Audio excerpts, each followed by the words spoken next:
안녕하세요. 1월 22일 월요일 짱목과 말씀수다의 시간입니다. 오늘 우리에게 주신 하나님의 말씀은 다니엘 3장 24절에서 30절의 말씀인데요. 하나님 말씀을 보시겠습니다. 그때 느부갓네살 왕이 놀라 급히 일어나서 모사들에게 물어 이르되 우리가 결박하여 불 가운데에 던진 자는 세 사람이 아니었느냐 하니 그들이 왕에게 대답하여 이르되 왕이여 올소이다 하더라.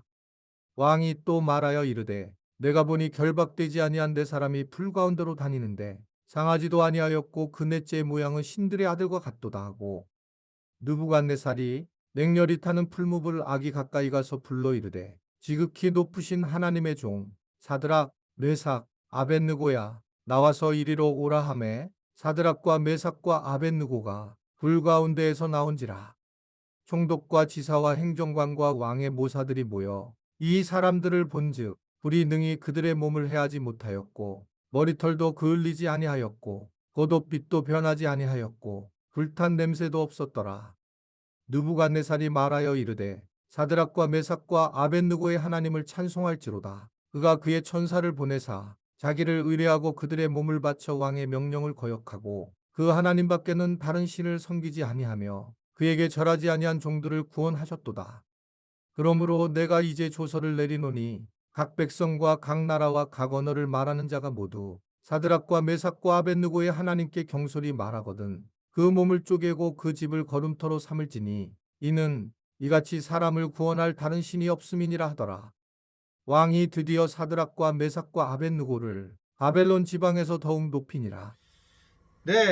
오늘 보면 이제 결국은 이 다니엘과 세 친구가 불에 이제 갇히게 되는 그런 장면에 나오게 됩니다. 풀무불 속에 결박해서 들어간 사람들이 세 사람이었는데요. 근데 이상하게 이 느부갓네살을 보니까 풀무 속 안에서 결박당하지 않은 네 사람이 이제 보인 그런 상황이 된 겁니다. 결국 이들이 뭔가 다른 모습의 신들의 아들과 같은 그런 모습이었다라는 겁니다. 즉 사드락, 메삭, 아벳느고는 맹렬히 불타는 곳에 타지 않고 몸이 상하지도 않고 조금도 냄새도 나지 않는 상황이 되었으며 결국 많은 사람들이 이 기적을 함께 목격을 하게 됩니다.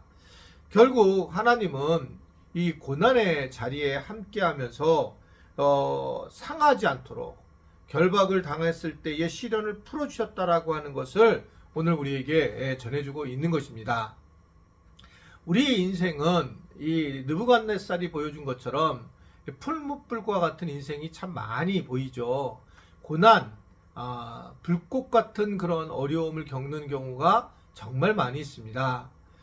지난번에 우리 부목사님들이 간증 설교를 했을 때도 그랬지만 모두 다 어려움이 다 있었고 그 어려움을 이겨내면서 하나님의 부르심을 받았던 걸 볼 수 있고 저도 사실은 다 지나서 이제는 잊어버리기도 했지만 생각해보면 거의 정말 어떻든 그 삶을 살아갈 수 없는 그런 상황에 있었던 것도 사실인 것 같습니다.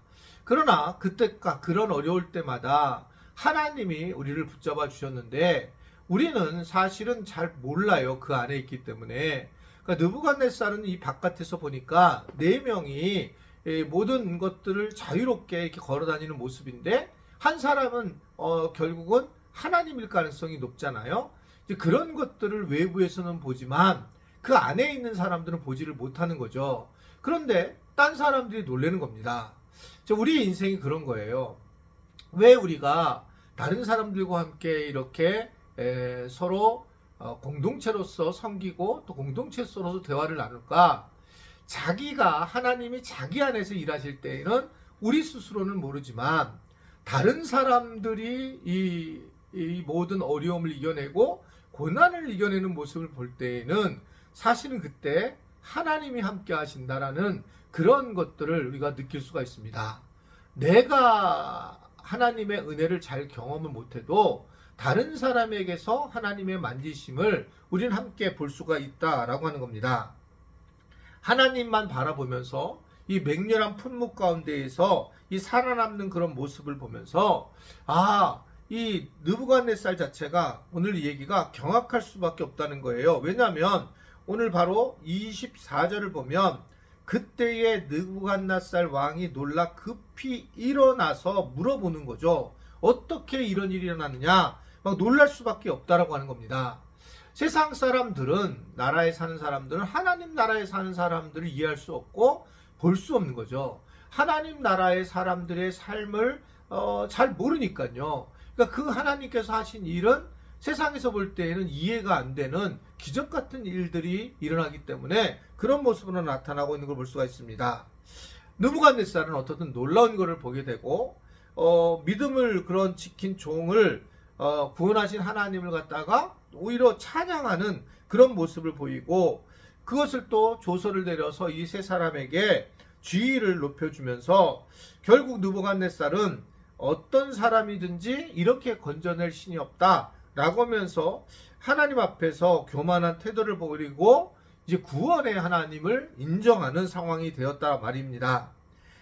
그러면서 하나님의 이름을 높여드리고, 그리고 하나님이 함께 하신다는 것을 알게 됐다라고 하는 것을 보여주고 있습니다.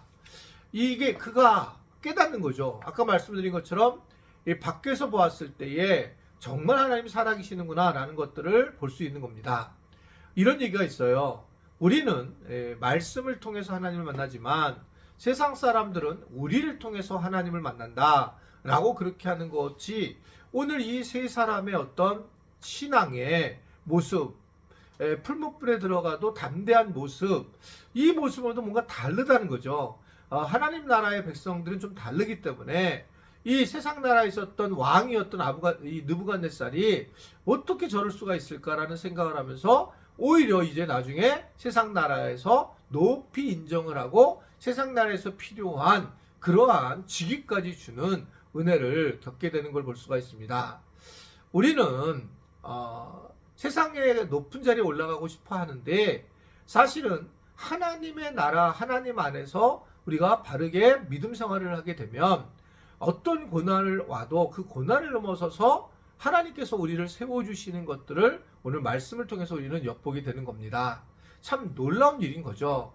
우리 스스로가 세상에서 높아지려고 하는 것이 아니라 하나님이 우리를 도와주셨을 때 우리는 느부갓네살이 이런 관직을 내린 것처럼 우리는 세상에서 높여지는 은혜를 누리는 것을 오늘 말씀을 통해서 우리에게 알려주고 있는 겁니다. 한번 어떤 장로님이 저에게 그런 얘기를 해요. 목사님, 노예에서 일을 하셔야 되는데 노예에서 일을 할 때에 목사님이 스스로 하시려기보다 노예에서 만약에 그 목사님을 옹립을 하려고 할 때에는 그럴 때 그 하나님의 사인으로 보고 하십시오 라는 그런 얘기를 하는 거예요. 지금 생각해보니까 참 맞는 것 같습니다. 그러나 이제 저는 노예 일을 지금 할 마음이 별로 없고 아마 지금 99% 거의 안 하려고 하는데, 왜냐하면 지금 현재의 노예는 하려고 해야지만 뽑아주는 그런 이제 어떤 구조가 돼 있어요. 저는 그 하는 이유가 노예를 섬기기보다는 제가 억지로 하는 일이기 때문에 안 하는 거죠. 그런데 이제 오늘 이야기를 보면 세상 일은 다른 사람들이 세워줄 때에 세워지는 것이 좋다. 내가 뭘 하려고 하기보다 우리는 하나님을 열심히 하고 하나님이 내 일을 해주시는 것, 이게 신앙적으로 맞는 일이다 라고 하는 것들을 오늘 느부갓네살 왕을 통해서 우리가 함께 보게 됩니다. 세상 일에 바쁘고 지치고 또 이제 시작을 하고 있는데 우리가 세상에만 집중하면 안 되고요. 하나님이 하시는 일을 믿음으로 집중할 때에 놀라운 일을 경험하게 된다라는 것을 믿고 그러한 은혜 안에 사는 우리 지체들이 될 수 있게 되기를 주님의 이름으로 부탁을 드립니다. 기도하겠습니다. 오늘도 우리에게 말씀으로 시작하게 하신 것 감사하고, 하나님, 우리가 세상의 많은 일들로 세상에서 으뜸이 되기보다는 고난 속에서 하나님의 나라를 가면서 세상 사람들이 우리를 보고 결국 세상의 나라에서도 높이 인정을 받게 하는 그런 생활 선교사의 삶을 살아가는 우리 모두가 되도록 은혜 베풀어 주옵소서. 예수님의 이름으로 기도드리옵나이다. 아멘.